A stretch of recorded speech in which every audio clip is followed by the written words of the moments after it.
बिस्मिल्लाहिर्रहमानिर्रहीम। आज का जो हमारा टॉपिक है बीएस प्रोग्राम के लिए वो है कंजर्वेटिव फोर्सेस। कंजर्वेटिव फोर्सेस कौन सी होती हैं? सबसे पहले तो हमें पता चलना चाहिए कंजर्वेटिव फोर्सेस क्या है, उसके बाद वर्क डन और उसकी एग्जांपल के तौर पर हमने कुछ सॉल्व करना है। On the basis of work done forces are of two types. Work done की अगर बुनियाद पर देखें तो फोर्सेस दो किस्म की हैं, एक होती हैं कंजर्वेटिव फोर्सेस और दूसरी होती हैं non conservative forces. If the work done bye a force in moving a body over a round trip is zero, यानी कि अगर आपने वर्क डन किया है कंप्लीट राउंड ट्रिप के लिए किसी भी फोर्स के तहत और उसका जवाब आया है जीरो, कंप्लीट राउंड ट्रिप के लिए वर्क डन का जो आंसर आया है बेटा जीरो, तो इसका मतलब है कि ऐसी फोर्स जो है वो कंजर्वेटिव फोर्स है।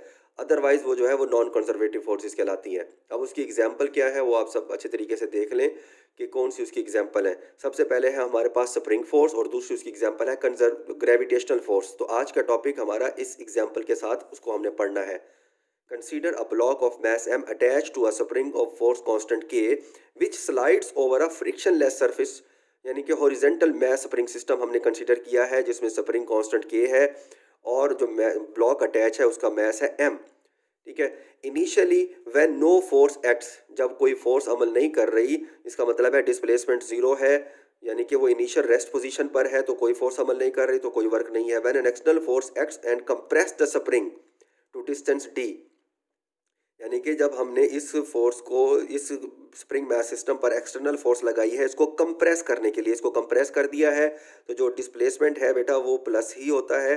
ठीक है, उसने जो डिस्प्लेसमेंट कवर किया है वो इस तरह है।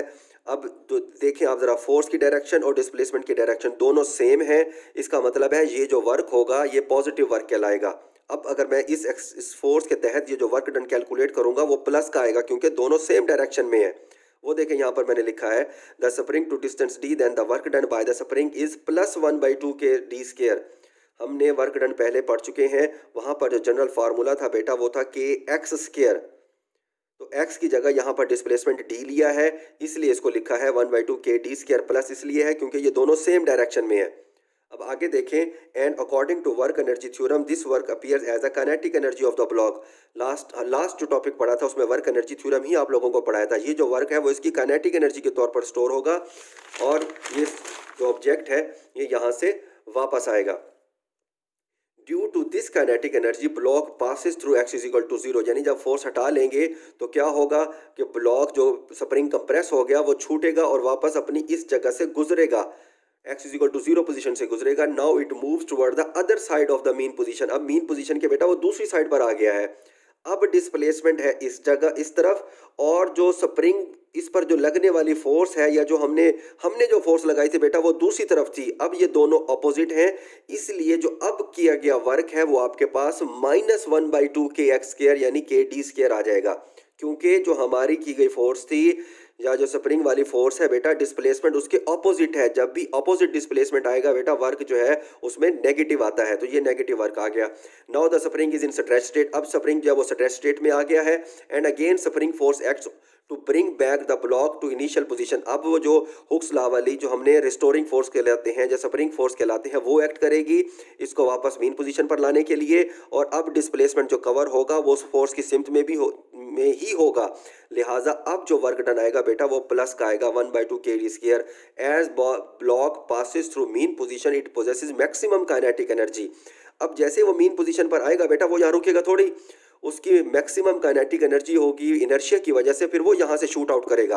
After that goes to the other side of the spring, और फिर स्प्रिंग के इस दूसरी साइड पर आ जाएगा, रेस्ट पोजीशन के दूसरी साइड पर आ जाएगा। फ्रॉम द मोशन स्टार्टेड, जहाँ से मोशन स्टार्ट हुई थी, on going that point it slows down. अब इस तरफ आते हुए जहाँ पर वो कंप्रेस हालत में होता है बेटा वो फिर उसकी मोशन स्लो डाउन हो जाएगी, because spring force does work and does negative work. अब वो जो स्प्रिंग फोर्स है वो इसकी तरफ होती है और डिस्प्लेसमेंट दूसरी तरफ है, यानी ऑपोजिट है दोनों एक दूसरे के। लिहाजा यहाँ पर आएगा -1/2 के एक्स स्क्वायर या के टी स्क्वायर।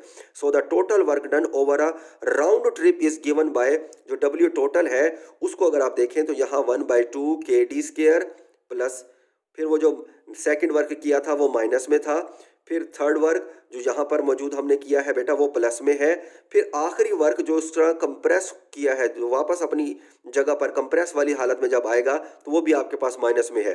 तो ये इससे कैंसिल आउट हो जाएगा, ये इससे कैंसिल आउट हो जाएगा, इस तरह प्लस माइनस कैंसिल आउट हो जाएंगे और टोटल आंसर आपके पास आएगा 0। Hence the spring force is a conservative force. जैसा कि मैं पहले बता चुका हूं, जब वर्क डन जो है एक राउंड ट्रिप के लिए 0 आ जाए, जिस फोर्स के तहत ये होगा उस फोर्स को फिर हम कंजर्वेटिव फोर्स कहेंगे, और ये आपके सामने है, टोटल वर्क डन यहाँ पर 0 आ गया है। अब ये मैंने आज एग्जाम्पल कराई है बेटा स्प्रिंग मैथ सिस्टम की, इसी तरीके से एग्जाम्पल हमने करनी है कल के लेक्चर में ग्रेविटेशनल फोर्स की।